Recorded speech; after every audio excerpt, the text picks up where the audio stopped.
నమస్తే, welcome to great Andhra. మనతో పాటు ఉన్నారు సీనియర్ పొలిటికల్ అనలిస్ట్ జిఆర్ మహర్షి గారు. నమస్తే సార్. నమస్తే అమ్మా. సార్, షర్మిల గారు తన పుత్రుడి వివాహానికి సంబంధించి సొంత మేనమామ జగన్ గారిని పిలవడానికి వెళ్తున్నారు. సో ఆయన వస్తారా రారా, ఏం జరుగుతుంది అంటే వారి కుటుంబంలో విషయాలు అయినప్పటికీ కొంచెం రాజకీయంగా ఇద్దరు ఇప్పుడు తలపడిపోతున్నారు కాబట్టి ఈ ఈ విషయం మీద చాలామందికి ఆసక్తి మాట, వస్తారా రారా, ఎలా ఉంటుందని, ఏం జరగబోతుంది అంటారు? అంటే మనకి పాత సినిమాల్లో ఇట్లాంటి సీన్స్ ఉంటాయి. అన్నదమ్ములు విడిపోయి ఏదో సందర్భంలో ఒకరింటికి ఒకరు వెళ్ళి పిలవడము, లేదా అన్న చెల్లెళ్ళు పిలుచుకోవడము, ఇలా ఉంటాయి కదా. అలా ఆ సినిమాల్లో మనం ఏదో ఒక డ్రామాటిక్ సీన్ అనుకుంటాము, కానీ లైఫ్లో కూడా ఉంటుంది అటువంటి సీన్స్, మన కళ్ళ ముందే జరుగుతూ ఉంది. ఇక్కడ మనం అర్థం చేసుకోవాల్సింది ఏంటంటే, జగన్ గారు ప్రత్యేకంగా ఏనాడు తన చెల్లిని గురించి ఏం మాట్లాడలేదు, విమర్శించడం మనం వినలేదు. ఇంత షర్మిల గారు కూడా ఏదో ఇండైరెక్ట్గా ఒకటి రెండు మాటలు మాట్లాడినట్టే కానీ డైరెక్ట్గా ఏమీ అనలేదు. ఇద్దరిని అలా అర్థం చేసుకోవాలంటే, అన్నా చెల్లెళ్ళకు విభేదాలు రాజకీయ విధానాల పట్ల ఉండొచ్చు, కానీ ఒకరి పట్ల ఒకరి విమర్శలు ఇప్పటి వరకు డైరెక్ట్గా బయటపడలేదు. ఇక డైరెక్ట్గా బయటపడాల్సిన సందర్భం వచ్చింది. ఈ సందర్భం వచ్చినప్పుడు కరెక్ట్గా ఒక ఇంట్లో ఒక నిశ్చితార్థము పెళ్ళి వస్తూ ఉంది. ఇదొక తమాషా ట్విస్ట్ అనమాట. ఇప్పుడు అనివార్యంగా షర్మిల గారు వెళ్ళాలి, అన్నగారిని పోయి పిలవాలి. అన్నగారు ఎలా రియాక్ట్ అవుతారు, ఏం రియాక్ట్ అవుతారు అనేది ఇంకా ఈ రోజు నుంచి రేపటి వరకు పత్రికలు టీవీలకంతా ఒక ఊహాగానాలు. ఆయన జనరల్గా మామూలుగానే ఆహ్వానించి మామూలుగానే సరేనమ్మా వస్తానమ్మా అన్నట్టుగా మాట్లాడతారని అనుకుంటున్నాం. అంతే తప్ప ఇంటికి వచ్చిన చెల్లిని ఏదో అంటారని, ఏదో ముభావంగా ఉంటారని, ఇంకో రకంగా ఉంటారని ఎవరు అనుకోవడం లేదు. ఒకవేళ కొద్దిగా ఆయన ముభావంగా ఉన్నా కూడా పత్రికలు రేపు ఏం రాసేస్తాయంటే, చెల్లిని నిలదీసిన జగన్, అంటే వీళ్ళకి అవసరం చాలామందికి జగన్ని ఏదో రకంగా తగ్గించడం.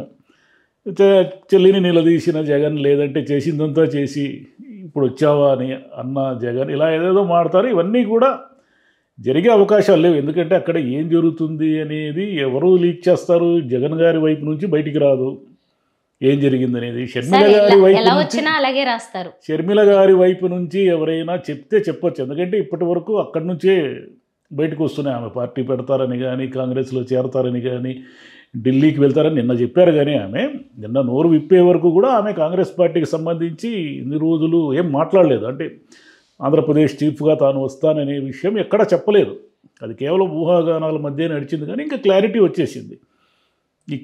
ఇదంతా చూస్తూ ఉంటే ఏమనిపిస్తుందంటే, రాజశేఖర రెడ్డి గారి కుటుంబాన్ని అభిమానించే వాళ్ళకు కొంత మనస్తాపంగానే ఉంటుంది. ఎందుకంటే ఆయన ఎప్పుడు తను జీవించున్న రోజుల్లో కల్లో కూడా అనుకొని ఉండరు తన కుమారుడు కాంగ్రెస్ని ధిక్కరించి పార్టీ పెడతారని కానీ. ఎందుకంటే ఆయన పనిచేసినంతకాలం ఎన్ని ఉడుదుడుకులు, ఎన్ని ఇబ్బందులు వచ్చినా కాంగ్రెస్లో అలాగే కొనసాగి ఆ పార్టీ అభివృద్ధి కృషి చేసి ఆ పార్టీలోనే ముఖ్యమంత్రి, ఆ పార్టీలోనే ఎదిగారు ఆయన. ఇప్పుడు కుమారుడు ప్రత్యేకమైన పార్టీ పెట్టారు, కుమార్తె వచ్చి కాంగ్రెస్ చీఫ్గా ఎదురెదురుగా నిలబడే ఒక సందర్భం వస్తుందని. అంటే లైఫ్ ఎప్పుడూ కూడా కాలమహిమ అంటారే, కాలాన్ని ఎవరు అంచనా వేయలేరు, ఎప్పుడు ఏమి జరుగుతుందో అంచనా వేయలేరు. ఎందుకంటే మనకు చాలా ఉదాహరణలు కనిపిస్తున్నాయి. ఇప్పుడు సీఎం రమేష్ గారు కడప జిల్లా వాసి అయినప్పటికీ కూడా ఆయన ముందు నుంచి చంద్రబాబు మనిషి, తెలుగుదేశం మనిషిగానే తెలుగుదేశంలోనే ఎదిగారు. ఇప్పుడు బీజేపీలో ఉండొచ్చు, అది వేరే విషయం. కానీ బేసిక్గా ఆయన చంద్రబాబు మనిషి. నిన్న షర్మిల గారు ఇడుపులపాయకి ఎలా వెళ్ళారు? సీఎం రమేష్ గారి విమానంలో వెళ్ళారు. అంటే సీఎం రమేష్ గారు ఆయన రాజకీయం ప్రారంభించినప్పటి నుంచి కాంగ్రెస్ వ్యతిరేకి, వైఎస్ గారి వ్యతిరేక కింద లెక్క. అంటే వైఎస్ నేరుగా ఆయన ఏం అనకపోవచ్చు, కానీ ఆయన వైఎస్ అనుయాయుడైతే కాదు, వైఎస్ అనుకూలుడైతే ఎప్పుడు కాదు. అంటే తన తండ్రి గారి వ్యతిరేకగా ఉన్న వ్యక్తి విమానంలో షర్మిల గారు తన కుటుంబంతో వెళ్ళారు. రేపు ఢిల్లీకి కూడా అలాగే వెళ్ళొచ్చు. ఇక మీదట ఆమె సీఎం రమేష్ గారి విమానంలో కూడా తిరగచ్చు. వీళ్ళు అనొచ్చు, బహుశా మేము రెంట్ కట్టామని కూడా అనొచ్చు రేపు ఎవరైనా క్వశ్చన్ చేస్తే. అంటే రెంట్ కట్టడానికి ప్రైవేట్ విమానాలు చాలా ఉంటాయి కదా, సీఎం రమేష్ గారి విమానమే ఎక్కడం ఎందుకు? అంటే సీఎం రమేష్ గారి విమానం ఎక్కడం అంటే దాని అర్థం ఏమిటంటే చంద్రబాబు గారి ఆశీస్సులు ఉన్నాయి అనేదాన్ని మనం అర్థం చేసుకోవాలి. అంటే షర్మిల గారు పార్టీ పెట్టి కాంగ్రెస్ చీఫ్గా వచ్చి అన్నను ఎదిరించి, అన్నను విమర్శించి, అన్నకు రేపు రాజకీయంగా నష్టం చేయాలని గట్టిగా కోరుకునే మొదటి వ్యక్తి చంద్రబాబు నాయుడు గారే. ఎందుకంటే దీని మొత్తం ప్రాసెస్లో లాభం వచ్చేది ఆయనకే. షర్మిల గారే ముఖ్యమంత్రి అయ్యేది లేదు, ఏమి కాదు, కాంగ్రెస్ గెలిచేది లేదు. రేపు ఒకవేళ మీరు గుర్తుపెట్టుకోండి, రేపు కాంగ్రెస్ ఎంపీగా వైఎస్ షర్మిల గారు కడప నుంచి పోటీ చేస్తే చంద్రబాబు వ్యూహాత్మకంగా అక్కడ బలహీనమైన అభ్యర్థిని నిలబెట్టడం కానీ, లేదా ఏమైతే అదేంది ఇంకా ముసుగులో గుద్దులాటేందుకని నేరుగా షర్మిల గారిని సపోర్ట్ చేయడం కానీ జరగచ్చు.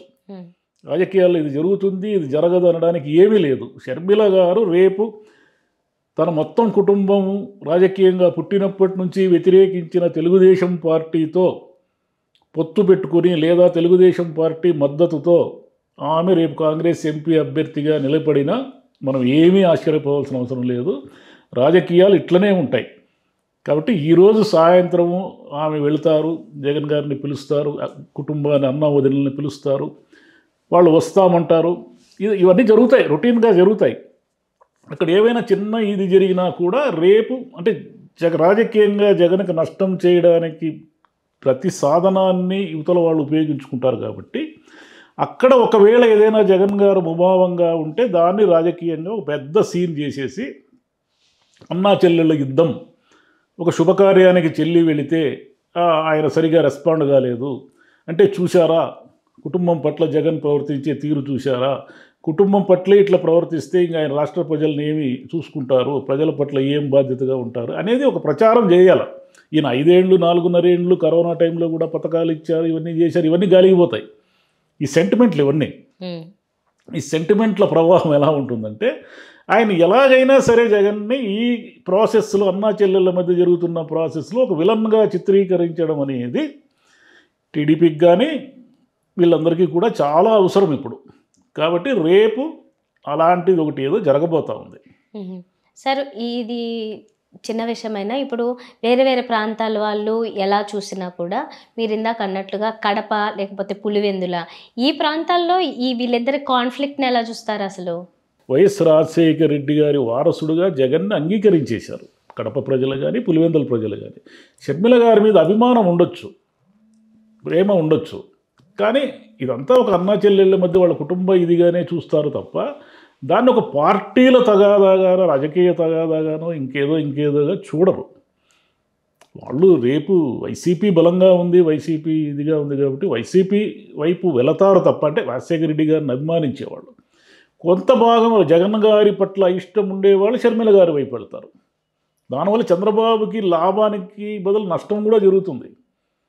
షర్మిల గారు రావడం వల్ల వైసీపీ వ్యతిరేక ఓటు షర్మిల గారు చీల్చుకోవడమే జరిగితే ఎక్కువ భాగము, ముఖ్యంగా కడప జిల్లాలో, అది తెలుగుదేశానికి నష్టం, తెలుగుదేశానికి లాభం ఏం చేకూడదు ఆడ. కాబట్టి రాజకీయ సమీకరణాలు విచిత్రంగా ఉంటాయి. ఇప్పుడు మనం ఎప్పుడూ ఊహించినవన్నీ జరుగుతున్నాయి కదా. కాబట్టి రాజకీయాల్లో ఎప్పుడు ఏమి జరుగుతుంది, ఎలా జరుగుతుంది, రేపు ఈ కుటుంబ తగాదా ఏమీ లేకుండా మళ్ళీ ఆయన పెళ్ళికి వెళ్ళి మామూలు నార్మల్గా అంతా నార్మల్గానే ఉండొచ్చు. రాజకీయమే, కుటుంబమే అనుకుని కూడా అనుకోవచ్చు. కాకపోతే ఈ మీడియాకంతా ఇప్పుడు చాలా అవసరం కాబట్టి ఇదంతా ఇది విపరీతమైన కథనాలు 2 రోజులు వస్తాయి చూడండి కావాలంటే.